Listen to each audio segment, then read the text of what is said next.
Assalamualaikum warahmatullahi wabarakatuh.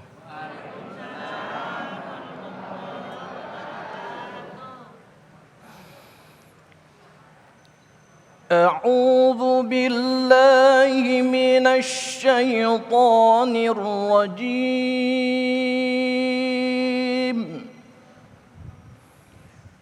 بسم الله الرحمن الرحيم.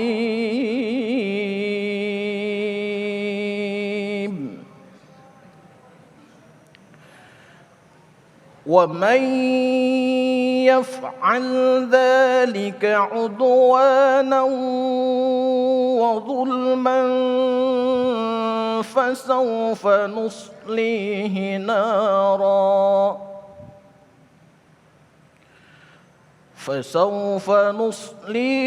نارا وكان ذلك على الله يسيرا.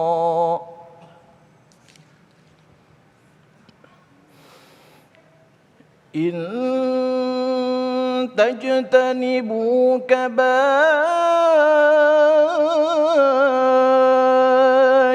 ما تنهون عنه نكفر عنكم سيئاتكم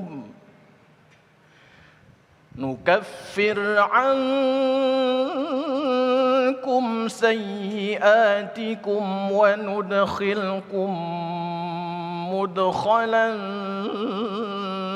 كريما. صدق الله العظيم.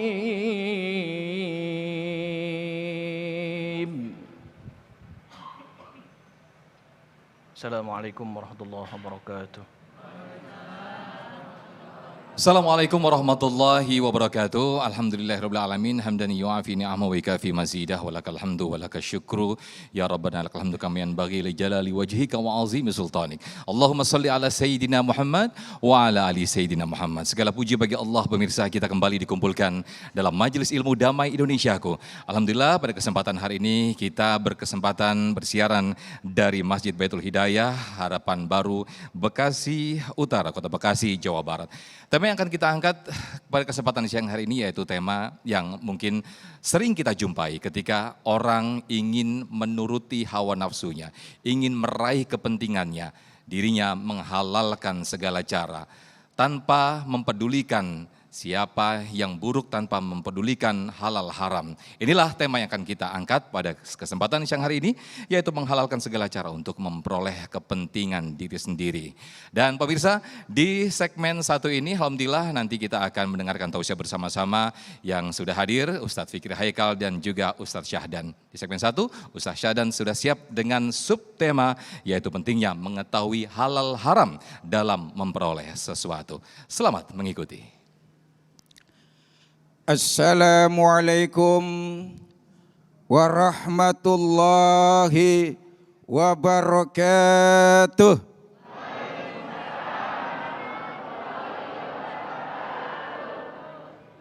Bismillahirrahmanirrahim. Alhamdulillahi rabbil alamin. Waliyis salihin. Wala udwana illa ala zalimin. Wassalatu wassalamu ala sayyidil mursalin wa imamil muttaqin wa hujjatillahi ala nasi ajma'in. Amma ba'du. Yang sama-sama kita muliakan dan hormati para alim ulama, para guru, para kiai, wabil khusus guru kita yang mulia, sahabat saya yang luar biasa, Al-Mukarram Ustadz Haji Fikri Haikal.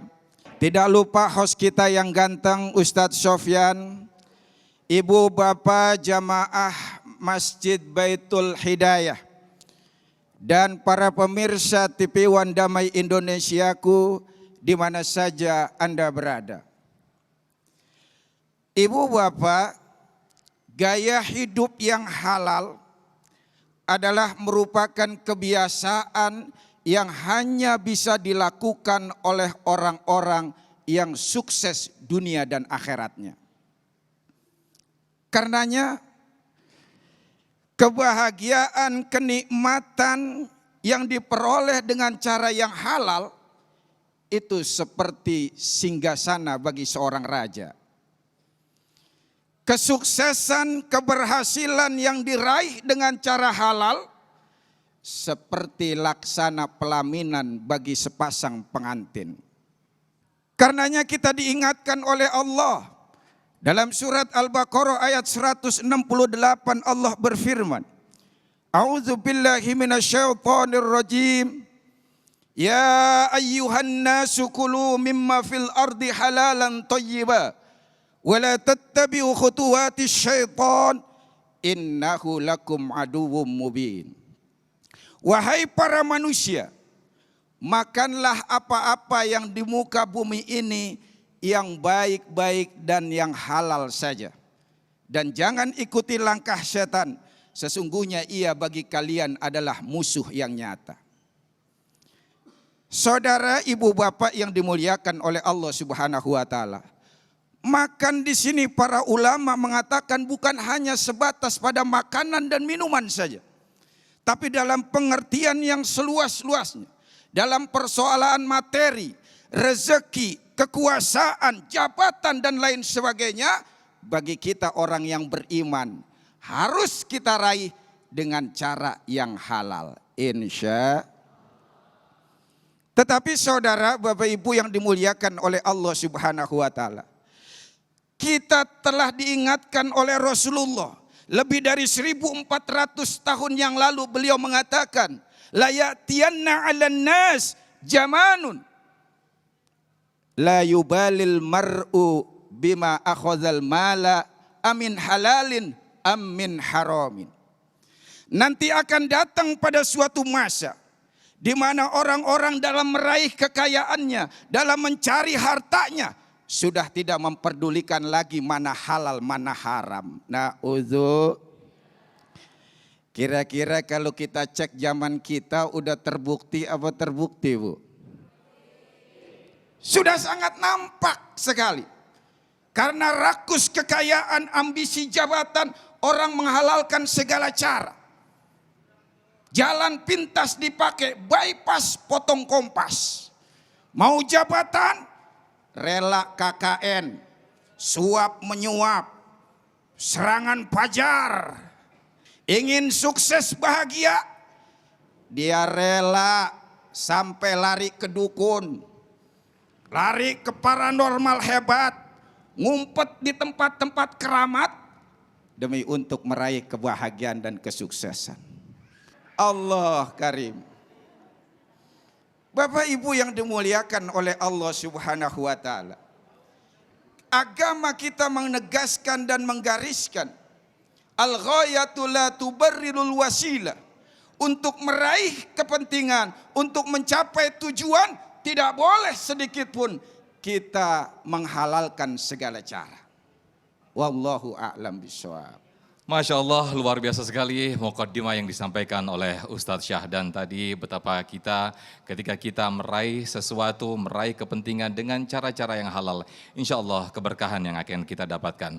Sering terjadi mungkin kita ada di dalam diri kita, saking seringnya kita melakukan hal-hal yang buruk, maka sesuatu yang buruk itu menjadi baik bagi kita. Namun sebaliknya, sesuatu yang baik yang jarang kita lakukan, itu justru menjadi buruk bagi kita. Nah, itulah nanti akan disampaikan oleh Ustadz Fikri Haikal di segmen kedua nanti. Tetaplah bersama kami di Damai Indonesiaku.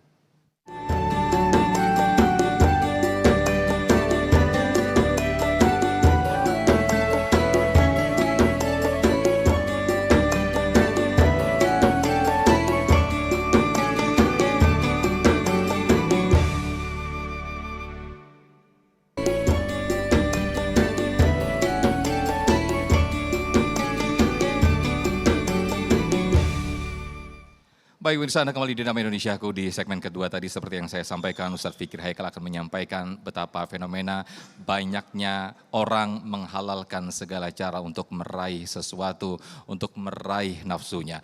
Ustadz Fikri Haikal akan memaparkan lebih luas lagi. Kita simak bersama-sama. Assalamualaikum warahmatullahi wabarakatuh.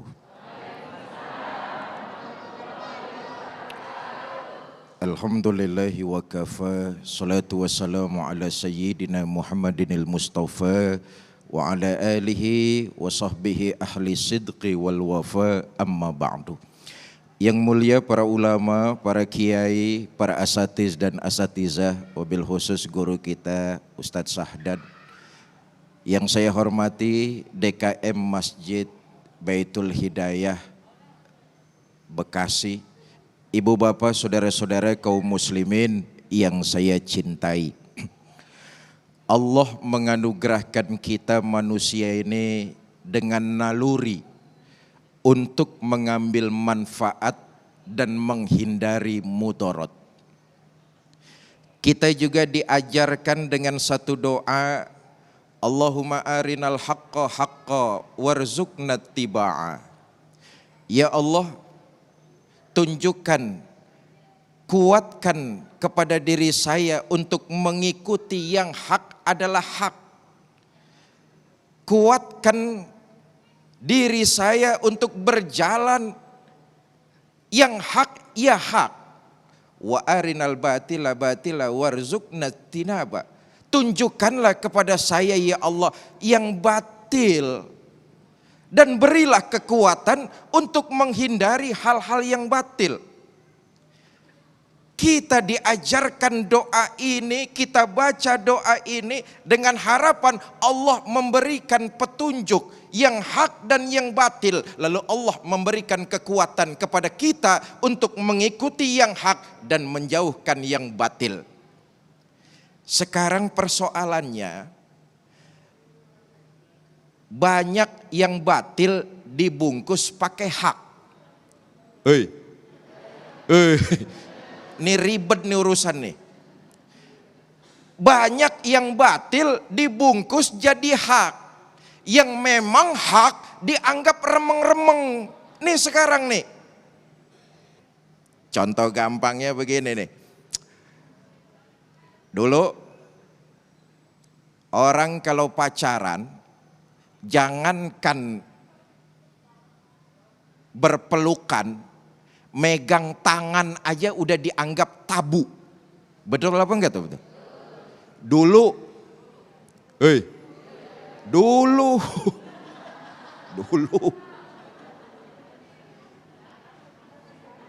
orang kalau pacaran jangan pelukan, megang tangan aja sudah dianggap tabu. Sanksi sosial luar biasa, kearifan lokal sungguh. Kita tahu yang mana hak, yang mana batil. Sekarang yang batil dibungkus rada-rada hak, itu dipamerkan, ditontonkan kita setiap hari. Ya Allah, lihat sajalah. Di pusat-pusat perbelanjaan misalnya, di tepian jalan, di sepanjang perjalanan, muda-mudi luar biasa. Sudah bukan lagi bergandengan tangan, tapi sudah juga berpelukan. Bahkan sekarang ini anak-anak muda kita ini, muda-mudi, pacaran itu kayak orang beli sepatu. Orang kalau beli sepatu kan nyobain mau.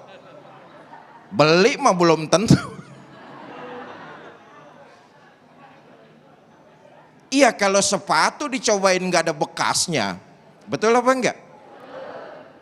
Yang parah ini sekarang yang batil dibungkus jadi hak. Itu disajikan, itu dipropagandakan, itu selalu didengungkan dan punya narasi dalam kehidupan kita. Sementara orang-orang yang berpijak di atas nilai-nilai hak, menegakkan keadilan, menegakkan yang hak memang hak, itu dianggap aneh. Ngajarin orang biar pada benar, jangan sampai bercampur antara lain jenis, dianggap kolot. Ada yang begitu kan? Sehingga orang yang memang berada dan berjalan di atas nilai hak dianggap asing sekarang ini. Karena itu Bapak Ibu Saudara-saudara para pemirsa, memenuhi keinginan diperbolehkan selama cara-cara dalam pemenuhan keinginan itu sesuai dengan syariat agama Islam. Yang tidak boleh itu kalau hak dan batil dicampur, apalagi kalau mengikuti yang batil. Mencampur saja tidak boleh, apalagi mengikuti yang batil. Kalau cara-cara untuk memenuhi keinginan lalu menggunakan cara-cara yang batil, na'udzubillah summa na'udzubillah, akan menimbulkan malapetaka bagi dirinya. Bapak Ibu, saudara-saudara kaum muslimin yang saya cintai, yang namanya keinginan itu kan manusia hidup. Bu, nih jamaah Masjid Baitul Hidayah nih kan pada punya keinginan ini. Betul apa enggak? Yang namanya orang hidup pasti punya keinginan. Betul apa enggak? Kalau yang kagak punya keinginan, orang yang sudah terbujur kaku. Tuh udah enggak punya keinginan. Manusia hidup pasti punya keinginan. Apalagi ini nih wajah-wajahnya banyak banget kepengenannya ini nih.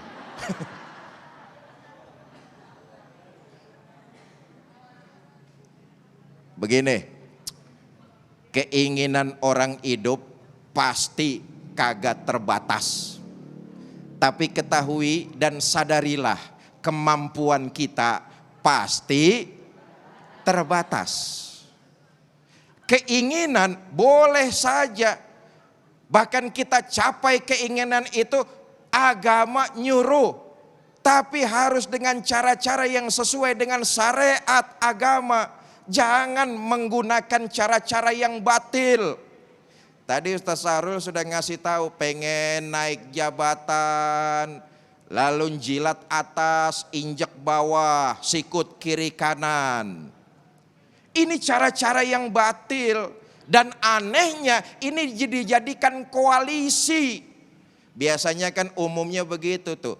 Di satu instansi, di satu departemen, kalau mau naik jabatan, sikut kiri kanan, jilat yang atas, injak yang bawah.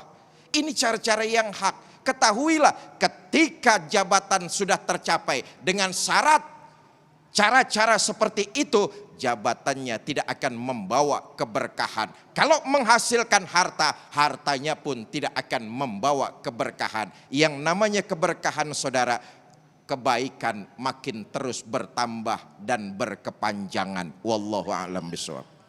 Masya Allah, luar biasa sekali apa yang disampaikan oleh Ustadz Fikri Haikal tadi, betapa kita digambarkan kembali saking seringnya kita menghalalkan segala cara untuk mendapatkan sesuatu yang kita inginkan.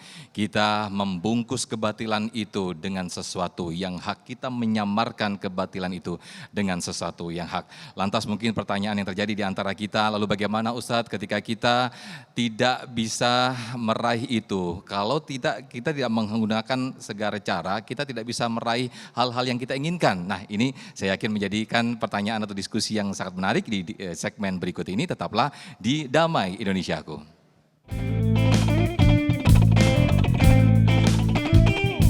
Allah Tuhan yang Esa, tiada Tuhan selain Dia, pencipta alam semesta beserta seluruh isinya. Muhammad utusan Tuhan, membawa kitab Al-Quran, wajib kita amalkan, itulah jalan keselamatan.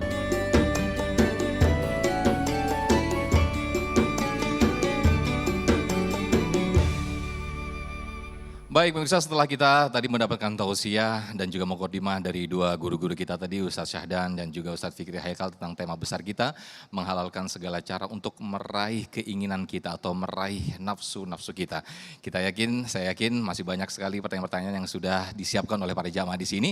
Di segmen ini kita akan buka sesi tanya jawab yang insya Allah nanti akan dijawab terlebih dahulu oleh Kiai Syahdan. Ada Ibu Erma yang sudah siap dengan pertanyaan. Silakan Ibu Erma, boleh berdiri. Bismillahirrahmanirrahim. Assalamualaikum warahmatullahi wabarakatuh. Waalaikumsalam warahmatullahi wabarakatuh. Izin bertanya Pak Ustadz, nama saya Erma dari Majelis Taklim Baitul Hidayah. Seringkali kita menemukan seseorang yang menggunakan hasil dari kebatilannya untuk berbuat amal, kebaikan kepada orang lain. Pertanyaan adalah bagaimana pandangan Islam terhadap hal tersebut? Demikian, terima kasih Pak Ustadz. Assalamualaikum warahmatullahi wabarakatuh. Waalaikumsalam. Menarik pertanyaan dari Ibu Erma, silakan Ustaz Syadan. Ya, baik. Bapak Ibu yang dimuliakan oleh Allah Subhanahu wa taala. Di dalam meraih kepentingan kehidupan, terlebih lagi ketika kita ingin melaksanakan ibadah, tentu bukan hanya baik saja tujuannya, tapi caranya pun harus betul. Maka ketika ada orang ingin melakukan sedekah, ingin melakukan dia berderma, tapi dengan cara-cara yang batil, maka sedekahnya menjadi muspro, menjadi tidak berguna sama sekali. Kenapa? Allah itu maha suci, Allah itu maha baik, Allah itu hanya menerima hal-hal yang suci saja, yang baik-baik saja. Maka ketika kita melakukan satu ibadah tapi dengan cara yang batil, pengen kita berderma sedekah dengan cara merampok, kita bersedekah dengan cara korupsi, maka itu menjadi sia-sia, menjadi tidak berarti. Kenapa? Caranya yang salah. Caranya yang tidak dibenarkan oleh Allah Subhanahu wa taala.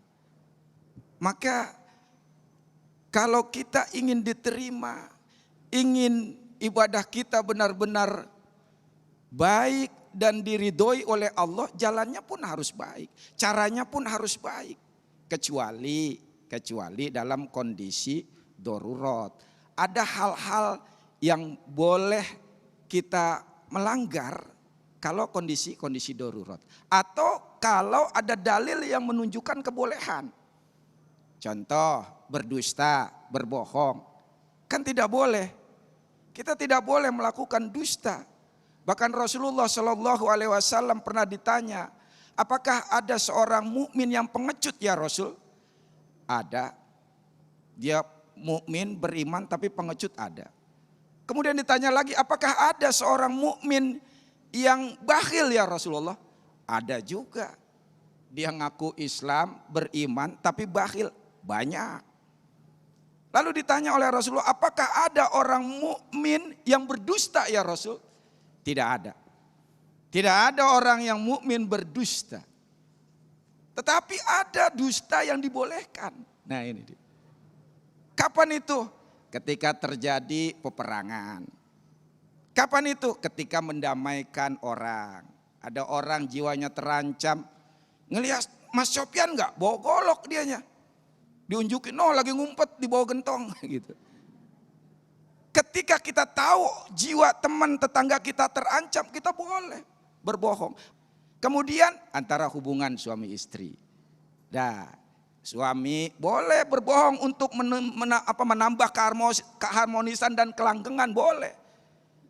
Apalagi istri sukanya dipuji Pak. Bapak-bapak, ibu-ibu sering suka dipuji sama lakinya enggak? Puji Pak untuk meningkatkan keharmonisan. Walaupun bohong dikit enggak apa-apa. Bini ini lagi dandan Pak, puji kita. Masya Allah istriku cantik banget dirimu. Padahal kita niatnya udah enak banget. Enggak apa-apa. Itu.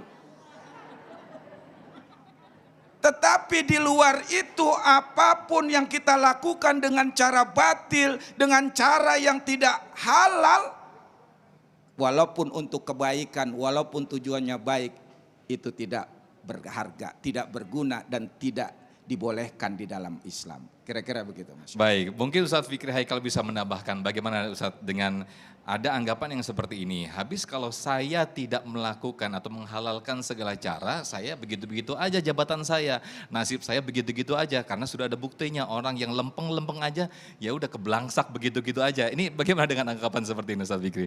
Iya, umumnya banyak orang ngumpet di balik kalimat itu. Buat saya ini orang macam ini adalah orang yang mencari pembenaran tapi bukan ngikutin kebenaran.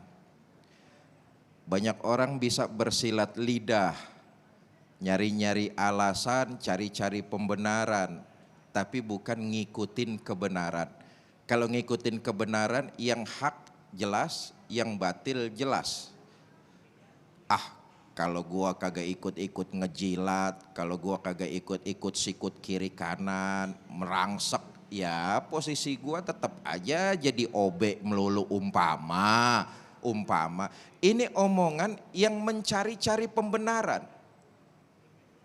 Ketahuilah Bapak Ibu saudara-saudara, sholat kita itu yang rawatib, itu istilahnya itu masuk kantor yang wajib tuh.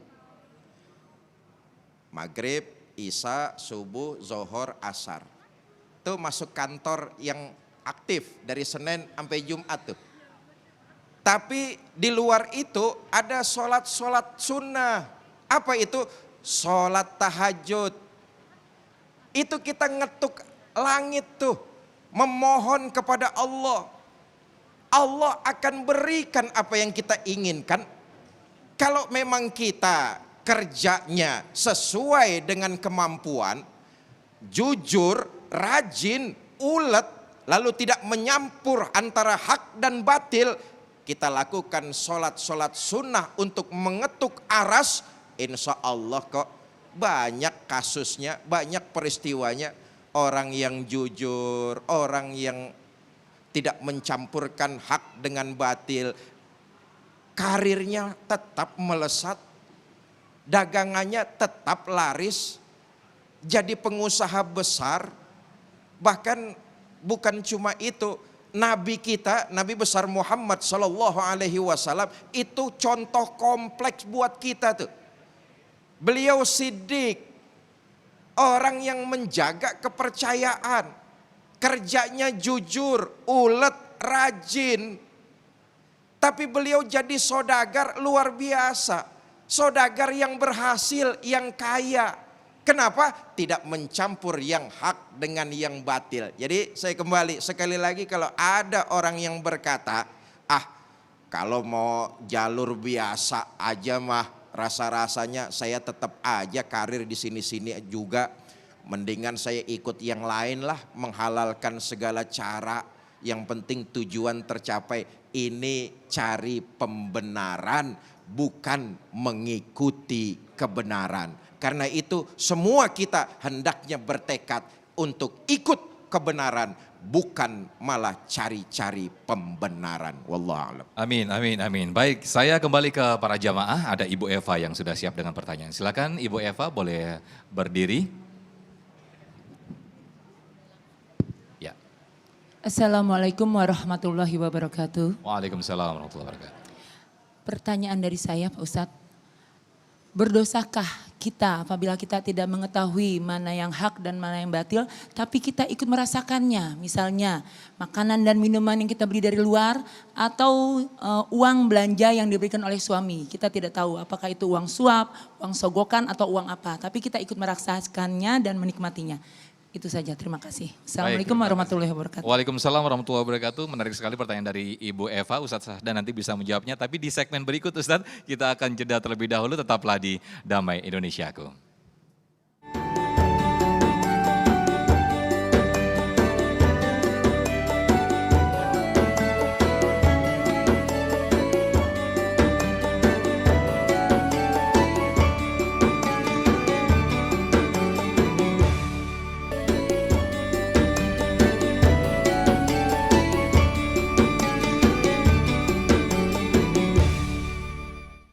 Baik, masih di Damai Indonesiaku, pemirsa, meneruskan apa yang ditanyakan oleh Ibu Eva tadi, yang langsung akan dijawab oleh Ustadz Syahdan. Silakan Ustadz.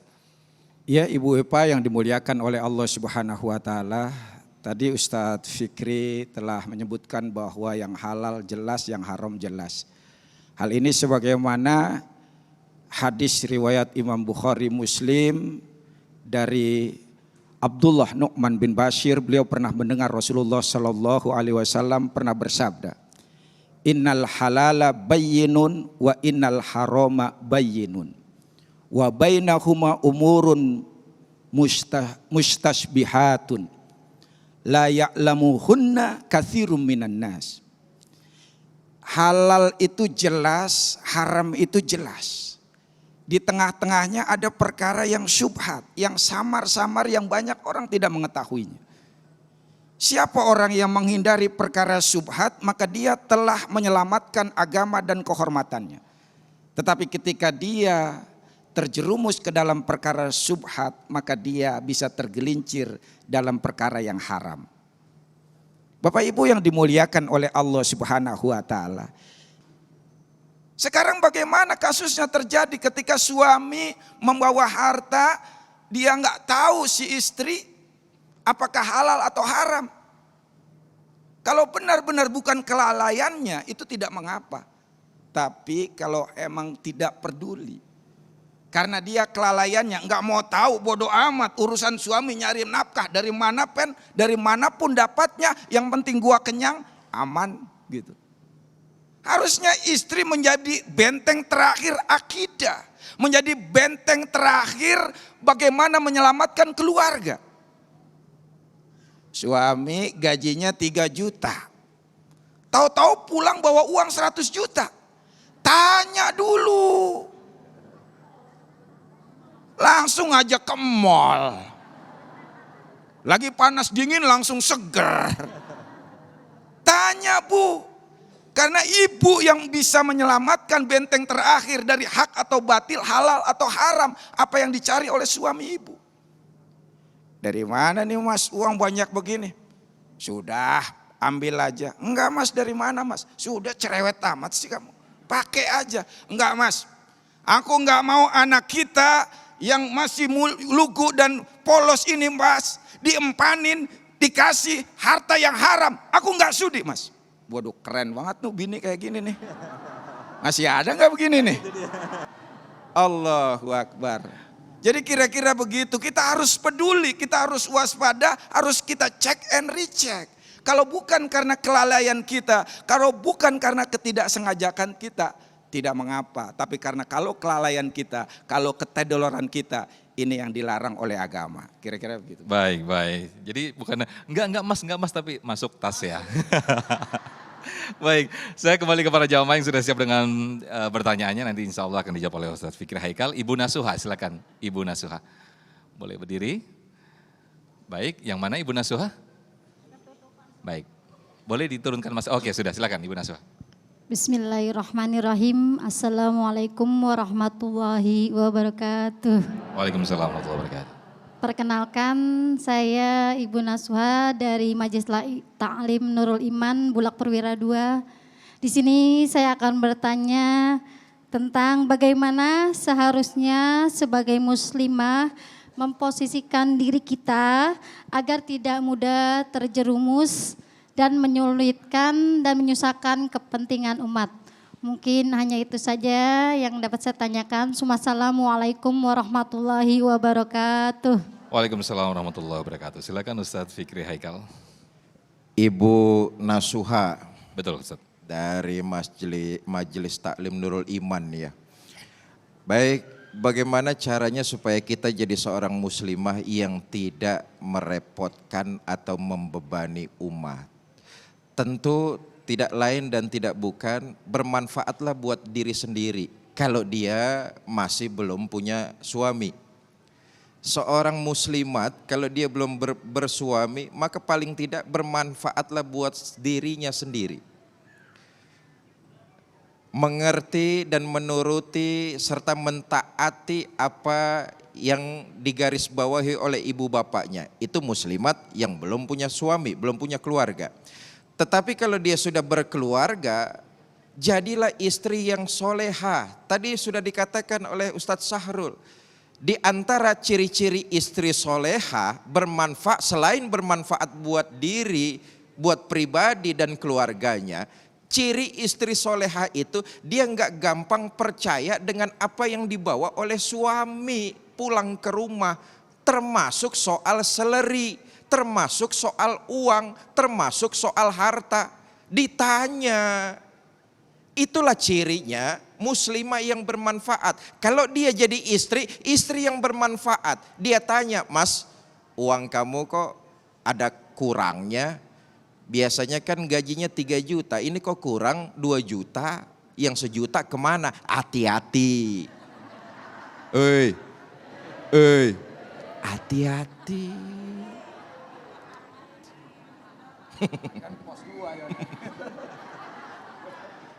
Tanya. Jangan cuma kekurangan, tapi kalau kelebihan wajib tanya.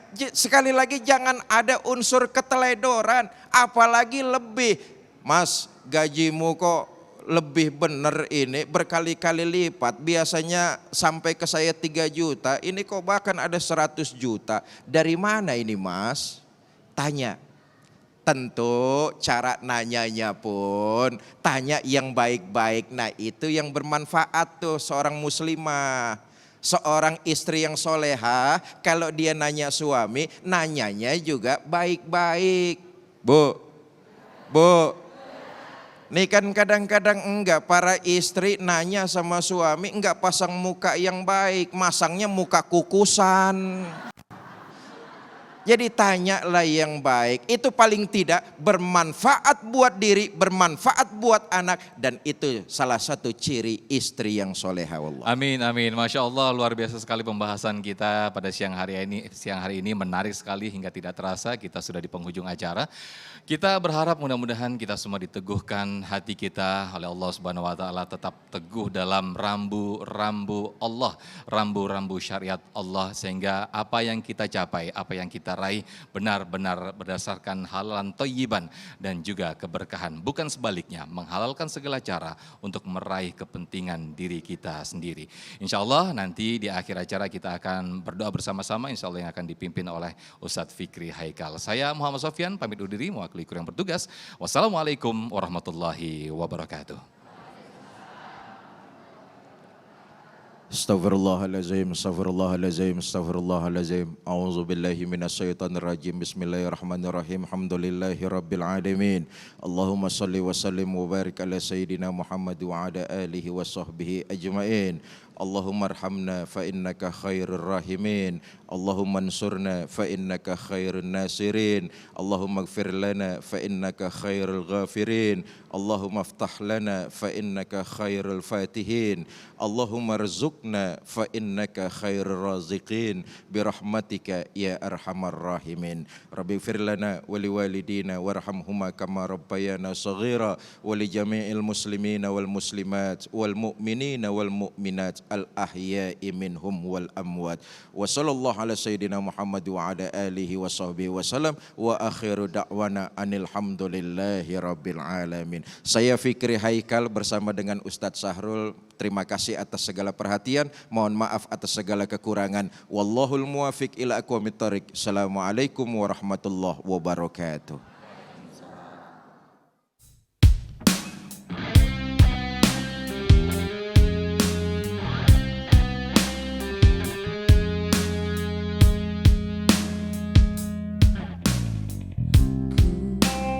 Manusia yang penuh dosa, berharap ampunanmu.